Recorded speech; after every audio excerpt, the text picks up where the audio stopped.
Bobby, I remember, man, thinking back, like I always look forward to seeing you and shake your hand. You were that person, like not many, like I never knew who ran Cobra. No one ever came up, but you were that person always smiling and going around. How much do you think contribute that to your success, being humble and being in there? That's a major reason. Big part of it, Yeah, right? big part. I mean, I've had people bring back their kids because they met at my clubs, and so Really? you get. That's Yeah, I awesome. mean, I've developed a lot of great relationships, and people are great.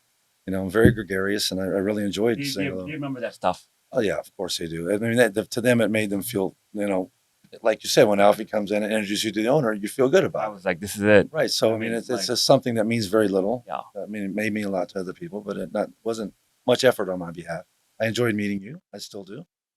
So I'm glad that we met. We met, and I'm telling you, man, like, and I became an entrepreneur, and I always talk about you. And I'll be honest with you, I'm opening a business right now in Orlando with my wife.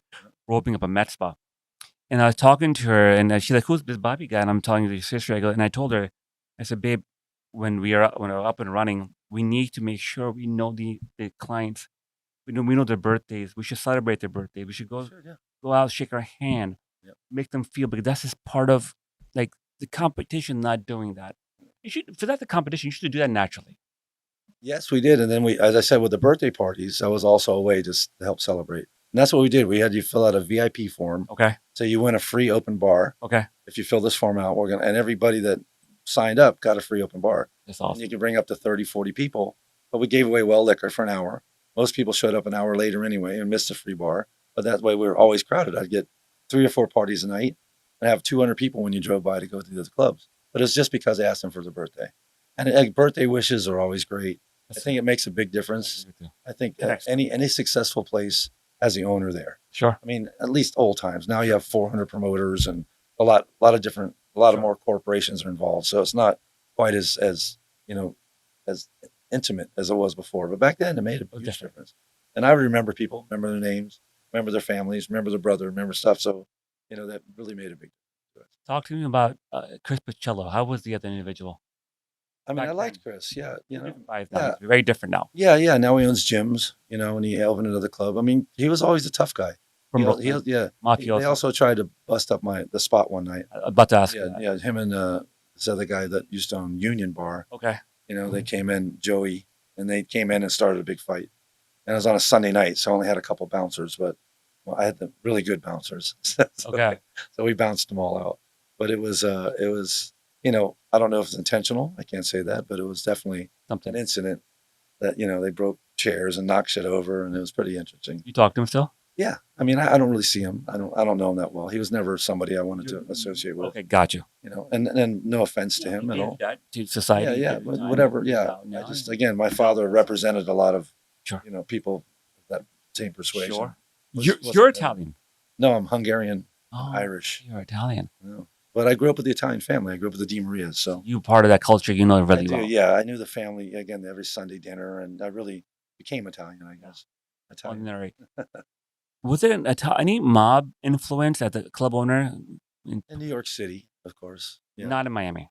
Well, Miami, it's a little different. It's different. I mean, I would help anybody if they asked for suggestions, Sure. but I wouldn't work with anybody. Sure. But they asked me if they should buy this or do that or something like Consult. that. Consulting, Yeah. correct, and for no pay. Okay. It's consulting, just if they had, they needed an opinion but I don't really think they had much. No. Miami's always been a neutral ground Sure. because you have Colombians, you have, the Jewish mafia, you got the Italian mafia. It's kind of like a playground for everybody. Ever since when Cuba was open, it became kind of a neutral ground, Sure. but really has never been muscled in as That's far as I know. insane. Now the Russians, of course, are Sure. are up in the, In the category. Yeah. yeah, in that area. So that's I don't think it's not the mob anymore. Did They're you more business people. business people? Yeah, yeah, You met Donald Trump back in the day, yeah, I did. 80s. Yeah, yeah. A girl I used to date went out with him. I still brought her to disco, brought him to Disco Inferno. Really? And I've been to Mar-a-Lago a couple times with him too. How was he as a person? I like Donald Trump. Yeah. Yeah. I mean, he's intimidating because he's a really tall guy. Yeah. And he carries himself with a I'm with a a fan certain of his too. yeah, I've always been. yeah. He carries himself with a certain way. certain Swag. way, Swagger. swagger. Mm-hmm. But that's confidence to That's right. me. I agree with you. People, it's not narcissism to me. No, I agree with you. I think it's a natural thing for him. Sure. But he's, talking about working with somebody, if he is that successful in New York, I'm sure he knows worked with some Well, interesting I'm people. sure. I'm Yeah, sure. all around the world. But I mean, he's again, he's not as polished as some people like, Sure. but ultimately, I believe he's a diamond in the rough, if you will. Sure. I like his ideas. I like what he's done. Opium Garden, amazing club, Yeah, competition yeah, down the somewhat. road. Yeah. I mean, Eric Milan and the Opium Group. You know them. Yeah, I know them well. Okay. They're good people. Good people. There's enough room for everybody. That's what I'm learning. Yeah, there's never really. I mean, if you open, a strip bar next to a strip bar, you might have it, but everybody has something different to offer. Opium Garden, the house music compared to, I would bring the big DJs. They did wind up stealing all my DJs. You're right. When Space opened. Yes. Okay. Yeah. Louis Puig was a friend of mine for many years. Tried to hire all my employees, and took all the big DJs. Was able to pay them 3 times as much, and that's why after 5 years of the lease, we're like Shadow Lounge. We're just going to shut it down. I remember that. But that's competition. But you can't do anything about it because they just took something and made it 3 times as large. Yeah, Ultra. Yeah. But the Opium Group also fights for all those DJs, and they, David Grubman, they'll pay them on a yearly contract so they can't play anywhere else. So that became the dynamic that you have to deal with. But inevitably, things are going to do that. When you have something people see and they can, they have more money, they have more, influence, they're going to take it. What year did you close Shadow Lounge? Yeah. Well, what year was that? It was 2003. I opened it in 97. 97, Yeah, 2002, 2002, 3, yeah. maybe. Then I opened Flavor in Coconut Grove. I love that. Yeah. I was there for the grand opening. I love Flavor. Yeah, Flavor was great. Well, old school rock and roll at the time, yeah. hip hop. I used to bring my friends from Coral Springs up north. Right. I had to bring it to your place. I love that place. Yeah, it was great. Yeah. I mean, again, I think the whole door thing that we learned in New York City, when I implemented in South Beach, people were like, there's no way nobody in Miami is going to put up with a door. Yeah. But everybody did because they wanted to get in. Sure. I said, Sure. Same thing of Flavor, like in Coconut Grove, everybody wears shorts and baseball hats. I wouldn't let shorts in. Yeah.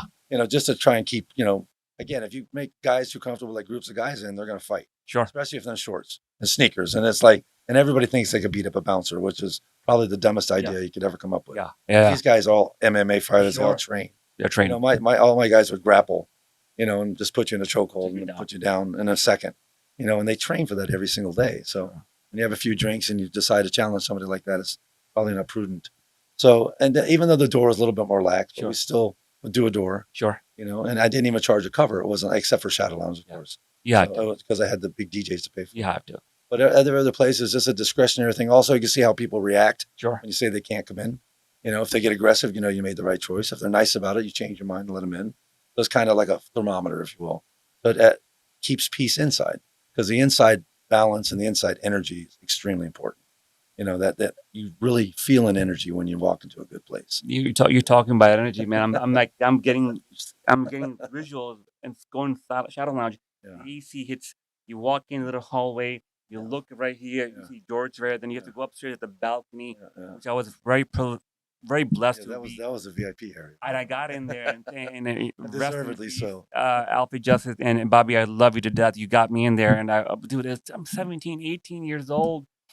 Height of Miami, and I'm just in awe. And you turn around, and I don't know if people were high or drunk, but they're so friendly and the beautiful. I think it's called ecstasy back then. I think so. Ecstasy. The little redheads, I think they called them. These we got money back at Shadow Lounge because we didn't have a fight for 4 years. Wow, a lot of hugging. And by the way, even if you bump into a guy that turn around, hey, don't worry, go ahead, man, do your thing. It was a mistake.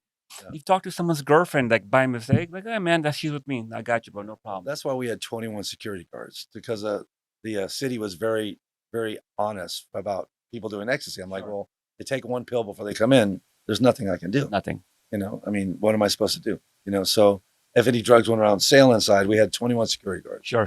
And they tried to shut every club down in Miami Beach. Sure.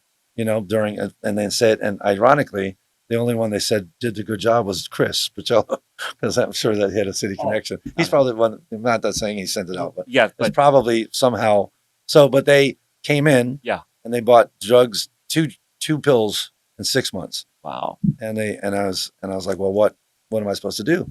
I said, well, if you pay for the off-time police that investigated you, which is like $11,000, and you pay a fine, we'll let you off. I'm like, well, you could buy, 5 pounds of crack at the school right down the street. Yeah. I said, but you got 2 pills in 6 months with 50,000 people. I'm like, are you kidding me? and it was a city attorney running for office, Okay. and it was all just a political agenda.